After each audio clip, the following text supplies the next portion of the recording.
everybody, to another amazing episode of Roll or Die. We're doing the BOA special series, and today we have Mikael T. Yahaya on the. I don't know if I'm saying that correctly. Am I saying that correctly, Hey, bro? good. That was Schmicko. Awesome. And does the T stand for ginormous? That's what came to me. Is it ginormous? Because No, it's just something in the name. oh, okay, it's just the T. It's no It's big just the deal. T. It's no I big like deal. that, Yeah, man. yeah, yeah. Mikael T. Yahaya, welcome to the show, man. It's really good to have you on. Thank you so much for having me. It's nice to speak to you guys. Obviously, it's just I haven't seen Kim in a while. I saw you a couple weeks ago, Anton. Yep. Yep. It's good to see Yes. But delving into Yeah. the football game with you, man, and I really I'm just hooked. Actually, that's a pun, but but I didn't mean it, and I am totally I went back to the club today, train for the first time in a bit, and Tiago was dishing out some of your stuff. I can tell you've had an impact on him because he's teaching heel hooks in the class as well, and it's just I'm immersed, and I can't wait to find out more, man. So thank you for bringing that to the CBD. No, of course. I'm happy to share things I'm passionate about, and it was really cool to get the message from Tiago a bit over a month ago now. Oh, no, actually, no, more, just before the 2-week lockdown we previously had, when he said, "Hey, would you be interested in coming in and showing some of us some leg locks?" And I said, "Yeah, I'd be happy to. It's something that is on my mind constantly, and I'm happy to share it with those that are willing to learn." So. That's awesome, man. Awesome. Yeah. And Anton and I have actually talked about having you on for ages, to be honest. So we've had many guests, and you've definitely been on the list. So when you got the call up for BOA, it was absolutely have to get this guy on. And how are you feeling about your upcoming BOA prep? Yeah, so for those of you who don't know, I fought Taliesin once before in the gi, and he won. I've been chasing the no-gi match basically since that day. At the time of the time of when I got the call from Sai asking me if I wanted to fight Taliesin, I was predominantly training no-gi, and I couldn't say no to such a good opportunity. Taliesin had just come off winning Purple Belt Worlds. I was going to be his first brown belt match, and how could I deny someone coming to Australia to live and not have a match with someone who won, I guess, the previous Pampax year at that weight division? So I thought, look, why not? I may as well do it. We're gonna have a match regardless anyway. We may as well do it in Australia in a Superfight event, and we'll see how it goes. And yeah, it went his way. That's amazing. And was it in your mind? Was that a close match? And can you see? No, absolutely not. He fucking smoked me. And do you see it being different this time around in no-gi? Because it is scheduled for a no-gi. Yeah. So yes, I do see it going differently. Obviously, he's amazing at jiu-jitsu, and he actually competed last weekend, and I watched his match, and he looked incredible. So I'm hoping to face the best Taliesin. If he brings it how he brought it last weekend, it should be a pretty interesting match. That's so great, man. And you are an absolute powerhouse. You're one of the most athletic people when you compete. You bring it. You're a showman. You've got amazing technical skills. You've got that kind of that Glover kind of stuff. You know what I mean? You're a man. You're all over the place, and very hard to just doing my own thing. Yeah. How do you? Yeah, someone asked me a while ago what motivated me. Sorry, say that again. Oh no, you go. You just went mute. Yeah. Oh, so so someone actually asked me a couple of years ago, what motivates me to compete so much and why I compete the way I do. And I think it's because I just like this to play back and watch highlights of my matches and see what happened in those moments. Because obviously the things I do in competition, sometimes you can't emulate in training. Sometimes it's deemed as a bit too risky to do on slippery mats if you're tired, or your training partner is not willing to match that kind of intensity. So I'm just always intrigued to know what happens on the actual stage or in a competition setting. That's amazing. That's awesome. So often you'll find people are a little bit more hesitant in comp. They'll kind of go into their shell a little bit. They won't take the risks there that they would maybe do in training. But you're saying the opposite. So you're saying you prefer to just go for stuff. Yeah, I think you get a combination of the three, in the sense of you get the people that are more hesitant in competitions. You get the people that that compete exactly like how they train, and you get the guys that are like me that kind of bring it like more so in a competition. And look, like in regards to my results, every time I haven't brought it in a competition, I've deemed objectively worse. Like the result has just been a worse result. Even if I have found success within it, I haven't competed to my potential. So yeah. So you look at it like a lab, like to test out strategies and ideas that you wouldn't test against your mates, basically. Is that what you're saying? Like you try. yeah, well, I mean, It's yes and no. So like I would test it out against my friends, but that's in more of a testing manner. So I kind of treat training like it basically is, like it's training. And I see a competition setting as more of a performance, right? So it's like training and performing, and you can't do, I don't think you should be doing things that you would try and do performance wise in training if you feel like it's at a risk of potentially yourself, like at a risk of hurting yourself or hurting someone else. Yeah. Obviously in a competition setting, my assumption is the other person's trying to hurt me. So, so I'm going ham too. Who's going to be first? Yeah, that's right. And you've competed a lot, like all over the world, and some very high level tournaments as well. What would your favorite be? Tell us about your most memorable comp. So there's a few. I think so I could like narrow it down to like best gi competition, best super fight, and maybe like the coolest scenario I've been in. And the coolest opportunity I've had was to fight Imanari in Japan. That was really cool, right? Like to fight a legend of the leg locks in a leg lock rule format of his own choosing. Basically, it was like, yeah, okay, I'll do it. I don't care about the weight. I'll just do it. In relation to gi competitions, brown belt gi worlds, roosterweight. The first year I competed at brown belt, I think that was probably the most memorable one for me. I broke my finger the week of, and it limited me to just use over unders. So I was just like only using over unders, and I found like massive success in just using it. And like not like deviating away with anything, just being like really stubborn and just grinding through everything. I ended up losing in the quarterfinals via ref decision.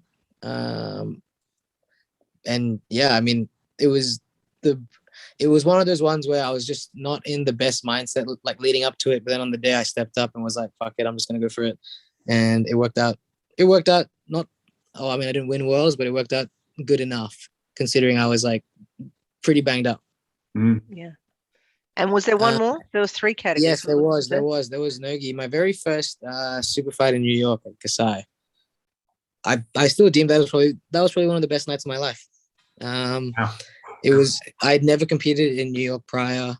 I went to New York to train, competed against a Danaher black belt. I was a brown belt at the time. I beat him, I think 8-0 in a 6-minute match. And we just threw down, and I respect the fact that he didn't go for like the points meta. He just basically like we threw down with each other, like we basically fought for the takedown. I managed to get, I think, 2 takedowns and 2 sweeps, and we were just attacking each other the whole time. It was great. And he's a really lovely guy. I haven't spoken to him in a bit, but if we were to see each other, it would be very cool. That's awesome, man.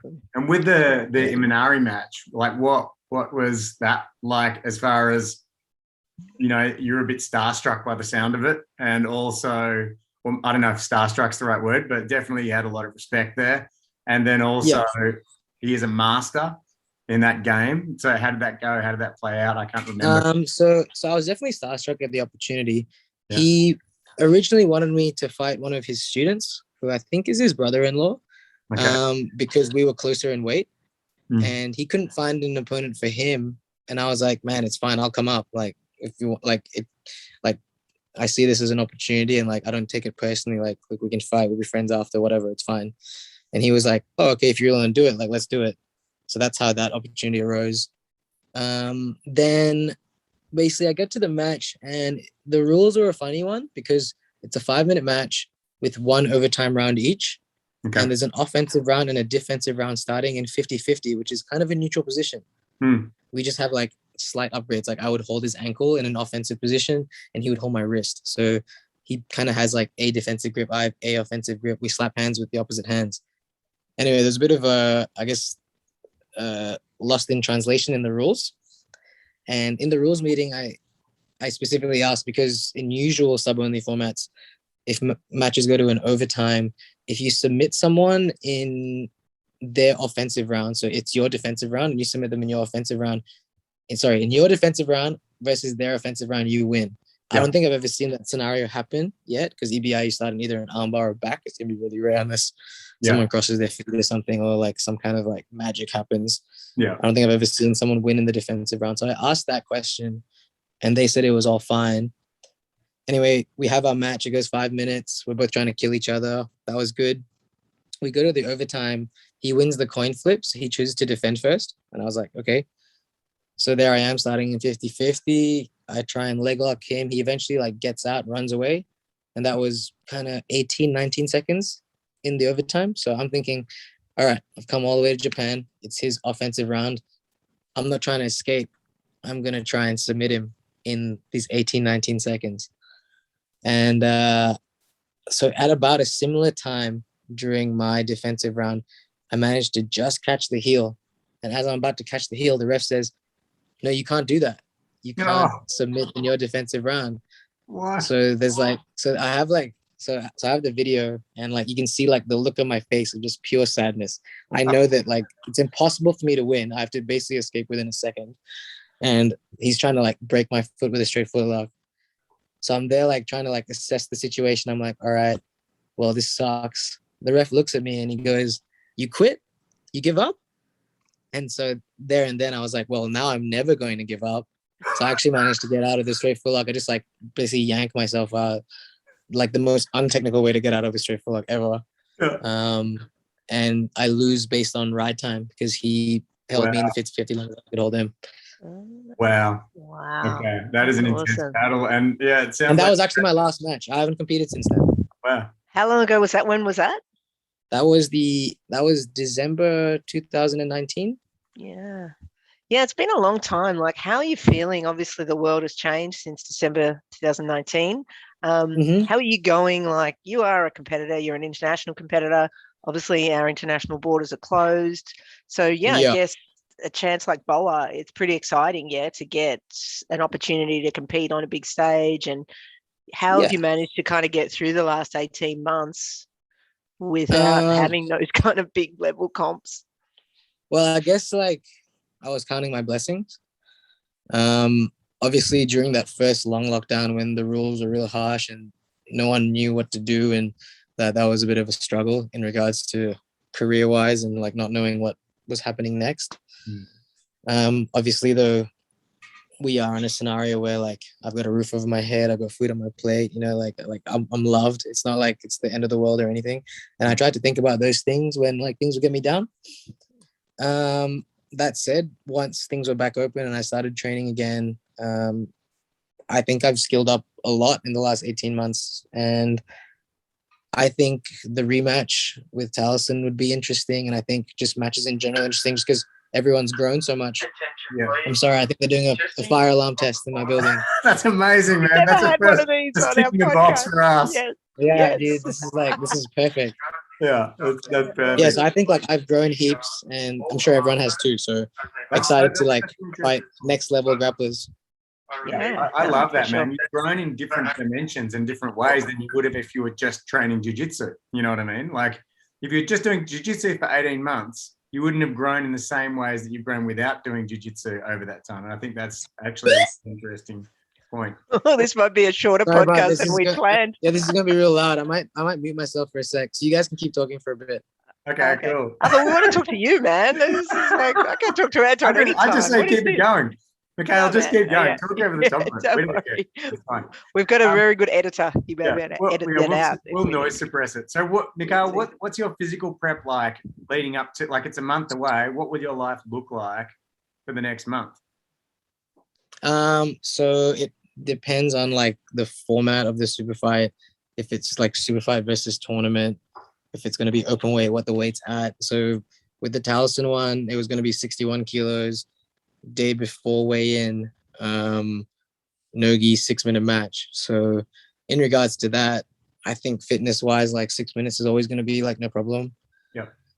61 kilos is always going to be easy if it's day before weigh-in. Yeah. I'm not much heavier than that. And I don't think he is either. I basically just,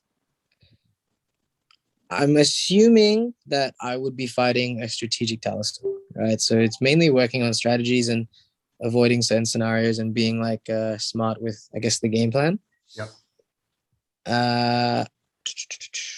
Not too much changes in regards to this particular super fight, to be honest. I guess I've also wanted it for so long that it's been in my head for a while. If it was like a tournament, then I'd be working on like extra cardio, you know, like being smarter with that. Or if I was fighting up in weight division, I'd be probably doing less rounds, lifting it a little bit more, picking like specific training partners to roll with that were slightly heavier, that would give me harder rounds, resting a little bit more and then going again. That sort of style. At the moment, I'm training like how I usually would, basically like 6 to 9 minute rounds with like a 1 minute rest. A bunch of them every day. And 5-6 days a week. Yeah, cool. Yeah. And as a sorry, go on. No, I was just going to say, as a 61 kilo guy, like I asked this of pretty much all of our smaller guests that we have on. You have a bit of a different style though to a typical smaller person.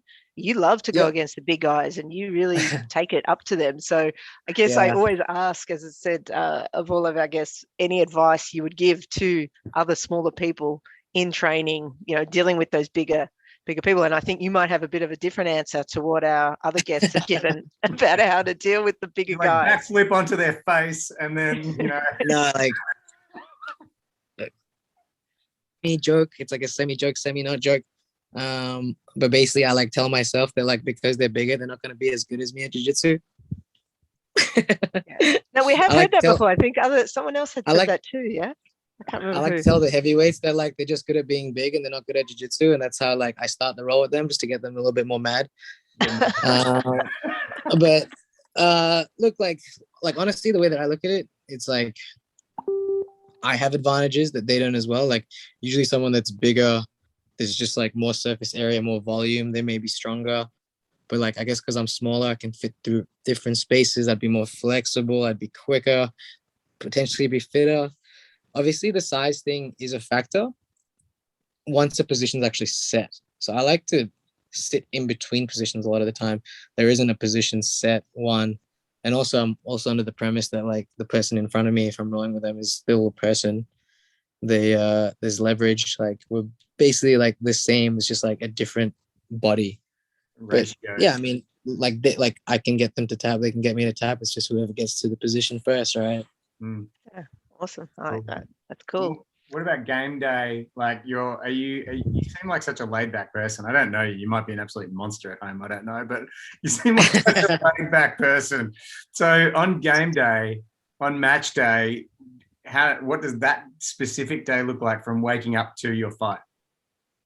So because like this event's in the evening, I try not to like do too much during the day. Like if it's usually like a tournament, if it's worlds and stuff, that stuff's usually in the morning.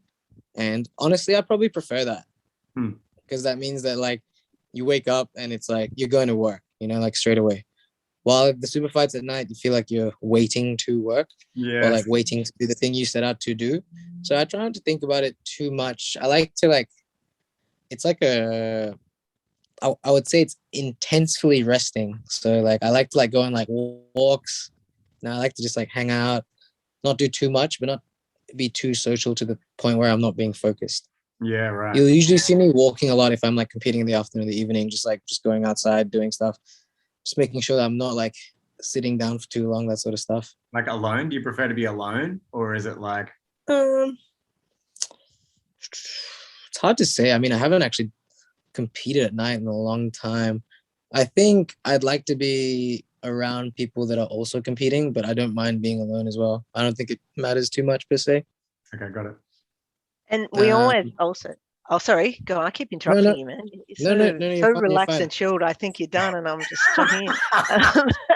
I'm like the kind of guy that can just keep rambling, so it doesn't actually matter. So definitely speak. That's what we like that in our guests. I know I was going to say that we pretty much also always ask all of our guests about their story. Like, how did you discover jiu-jitsu? What, you know, when did you start? How long you been doing it? Yeah. So just tell us about what brought you to jiu-jitsu. I'm not sure if he's frozen or just Super chilled. really Very interested chilled. in what I had to say Very there. chilled out. Yeah, so excited. He's gonna come back soon. We're having some technical difficulties here. Yeah. Yeah. So, Oh, there we can you hear go. me? You No, can't hear me? we missed that. Now we can hear Again. you, but now we can't see you. Yeah, that's how it's looking on my screen too. Can you guys Okay. see me Oh now? no, yeah, now we're good. Yeah, we're good now. Yeah, cool. Sorry. So I did hear that. I'm not sure what was going on. Not sure. So I've always played sport growing up. I started out, I guess, playing soccer, and then I eventually moved into rugby union, which is strange for someone that's like not very big. Yeah. And I loved it. I actually really loved playing rugby union. That was so much fun. I wish I still played to an extent. I was Is that watching. part of why you're a big fan of takedowns as a smaller guy? Do you reckon that's what sort of got you in that side of things, or no? Maybe. The answer is maybe, and I say this because Lucky Giles is under the impression that I don't train takedowns enough, and he's absolutely right. I definitely don't train it enough. I kind of just like bring it out when I need to. I use it as it's almost like a fallback technique. I'm like, all right, I need to fucking step things up. Let's do this. Maybe look, like I think the intensity of rugby definitely made me more adapt to physical like takedowns and all that sort of stuff. I definitely feel like I was like less scared of those scenarios. Anyway, I actually dislocated my shoulder in year 12, and so I didn't get to finish the season. And at the time, I was watching a lot of UFC, and I did like kickboxing in my off season, I guess, just as like cardio and like on school holidays and stuff. And so then after school, after I finished my exams in year 12, I was like, all right, I'm gonna try out mixed martial arts. I'll see how I do. And I basically did like one class of jiu-jitsu and was like, I don't want to do anything else. Wow. And that's kind of how it happened. And then I did it all throughout uni. I did it more than I did uni, finished my degree. And then I wanted to take a gap year because my friends took a gap year before uni. And so most of them were still at uni. So I convinced my parents to let me take a gap year. And in that gap year, I just wanted to train as much as I could. And within 6 months, I got offered the job to teach the kids class. And I have now made a career out of it.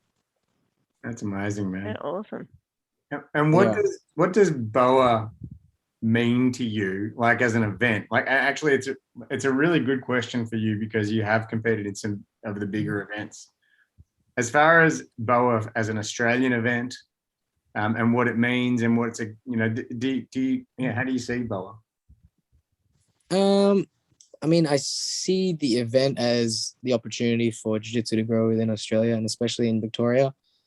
Strangely enough, I think Victoria not strangely enough, I think like Victoria does have some of the best jiu-jitsu and grapplers in Australia.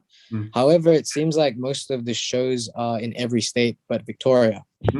And I've never put like 2 and 2 together. So when BOA is like the biggest show in Australia, I think, and it's always been around sporadically, and it's good to be a part of that and to support that. I would like to see more of these kinds of shows in Victoria, and I think in the future it will grow.